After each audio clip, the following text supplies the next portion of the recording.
আসসালামু আলাইকুম। আশা করছি সবাই ভালো আছেন। আসলে আল্লাহ তাআলা ছাড় দেয়, তবে ছেড়ে দেয় না। এই কথাটা কিন্তু চরম সত্য। সবাই বলে, কিন্তু আপনারা মিলিয়ে দেখবেন কথাটা একদম সত্য। সে ছাড় দিবে, কিন্তু আপনাকে ছেড়ে দিবে না, একদম যেতে দিবে না।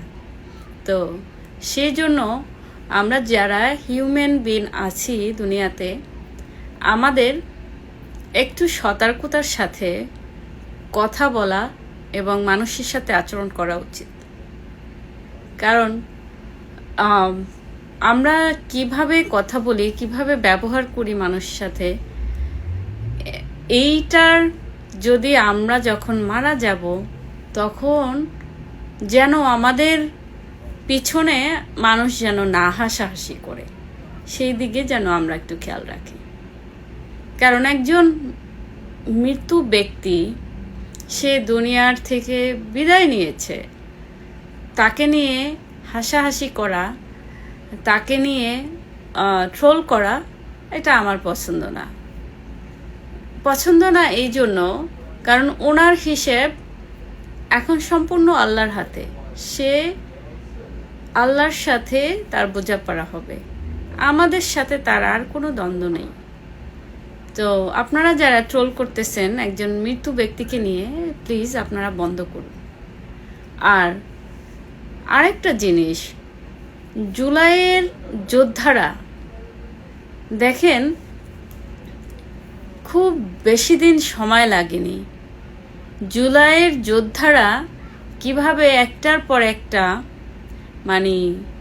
তাদের শাস্তি তারা পাচ্ছে বা পেয়ে দুনিয়া থেকে বিদায় নিচ্ছে, এটা কিন্তু পুরা দুনিয়া দেখতেছে। এখান থেকে অনেক কিছু শেখার আছে। আসলে জন্ম মৃত্যু এটা সম্পূর্ণ আল্লাহর হাতে। তবে দেখেন, লাঞ্ছিত হয়ে মরার চেয়ে সম্মানজনক মৃত্যুটা অনেক ভালো। এই যে একটা মেয়ে মারা গেল, মেয়েটা দিল্লি না ঢাকা করতে করতে যে স্লোগানগুলো দিল এবং গণভবনে গিয়ে আমাদের মাননীয় প্রধানমন্ত্রীকে যেভাবে অপমান অপদস্থ করেছিল, এই মেয়েটার মৃত্যুটা এতটা অপমানজনক। যেই দিল্লিকে সে হেট করত, যেই দিল্লি নিয়ে সে এত লাফালাফি মাতামাতি করেছে, আল্লাহ তাআলা তার মৃত্যুটা কিন্তু ওই দিল্লিতেই দিয়েছে। তার কি আল্লাহর খেলা বোঝা খুবই মুশকিল। সো এতটা অন্যায় করা মানুষের সাথে উচিত না। সো এটাই বললাম যে একটু লক্ষ্য করে, আমাদের জীবনটা কিন্তু ছোট, একটু লক্ষ্য করে চললেই ভালো থাকা যায় বা ভালোভাবে দুনিয়া থেকে বিদায় নেওয়া যায়। এতটা যারা এই ব্যক্তিটাকে নিয়ে এত ট্রোল করছেন, প্লিজ বন্ধ করুন। সে মারা গেছে, তার এর চেয়ে আর কি অপমান হতে পারে? যে কিনা দিল্লিকে নিয়ে প্রটেস্ট করেছে, এত জঘন্য ভাষা ইউজ করেছে, সেখানে গিয়ে তার মৃত্যুবরণ করতে হয়েছে। আল্লাহ তাআলা তাকে সেখানে নিয়ে গেছে। তার সে এখানে ছোট হয়েছে না, অনেক ছোট করেছে আল্লাহ তাকে। তো আপনারা তাকে ছেড়ে দেন, তার হিসাব আল্লাহ স্বয়ং নিজে করবে। আপনারা কেন তার গুনার ভাগীর আপনারা অংশীদার হচ্ছেন? কারণ আপনারা যত বলাবলি করবেন, তার গুনাহ তত কেটে যাবে। এটা না করে লিভ হার অ্যালোন, তাকে আল্লাহর সাথে বোঝাপড়া করতে দিন। আর আমি আরেকটা জিনিস দেখলাম, যত জুলাইয়ের যোদ্ধারা যতভাবে লাঞ্ছিত হচ্ছে, এই মেয়েগুলো, এরা ফ্রাস্ট্রেশনে ছিল। কারণ এতটা অন্যায়ভাবে আচরণ করা একটা নর্মাল মানুষের পক্ষে সম্ভব না। এরা নিশ্চয়ই ফ্রাস্ট্রেশনে ছিল সব সময়।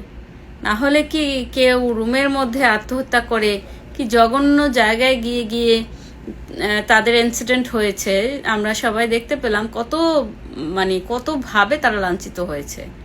এবং মৃত্যুটাও তাদের সম্মানজনক হয়নি। সুতরাং আপনারা এদেরকে ছেড়ে দেন, এদেরকে আল্লাহর হাতে ছেড়ে দেন, আল্লাহ তাদেরকে বিচার করবে। আমরা এদেরকে নিয়ে কথা বলি না, তবে আমাদের একটাই সমস্যা, সেটা হলো আমাদের মাননীয় প্রধানমন্ত্রী একটা মাটির মানুষ। যাকে নিয়ে তারা ট্রোল করেছিল সে কিন্তু মানে যেই রকমের নোংরামি আচরণ তার সম্বন্ধে বলা হয়েছে, এই মেয়েরা দেখ, তোদের নিজের জীবনটা এনজয় করে দুনিয়া থেকে বিদায় নিতে পারিস নাই, কারণ আল্লাহ তাআলা তোদেরকে সেই সুযোগটা দেয় নাই। আর একজন বয়স্ক মানুষকে অপমান অপদস্থ করে তোমরা কি সুখ পেয়েছ? এতটা খুশি কিভাবে হয়েছ? এবং এই মানুষটার বয়সটা তো দেখা উচিত ছিল, যে তাকে অপমান অপদস্থ করি, তার বয়সটার দিকে একটু তাকাই, তাকে অ্যাটলিস্ট সম্মান দিয়ে কথা বলি। যত জঘন্য নোংরামি তোমরা করেছো, আল্লাহ দেখো তোমাদের মৃত্যুটাও অসম্মানজনক আল্লাহ করে দিয়েছে। এর চেয়ে আর কি বিচার হতে পারে বলেন? আর কি চাওয়ার থাকে? আর তো কিছু চাওয়ার থাকে না। সুতরাং প্রত্যেকটা মানুষেরই উচিত দুনিয়াতে ভালো মন্দ বিচার বিবেচনা করে কাজ করা এবং সেভাবে চলা, তাই না? ভালো থাকবে সবাই। আসসালামু আলাইকুম।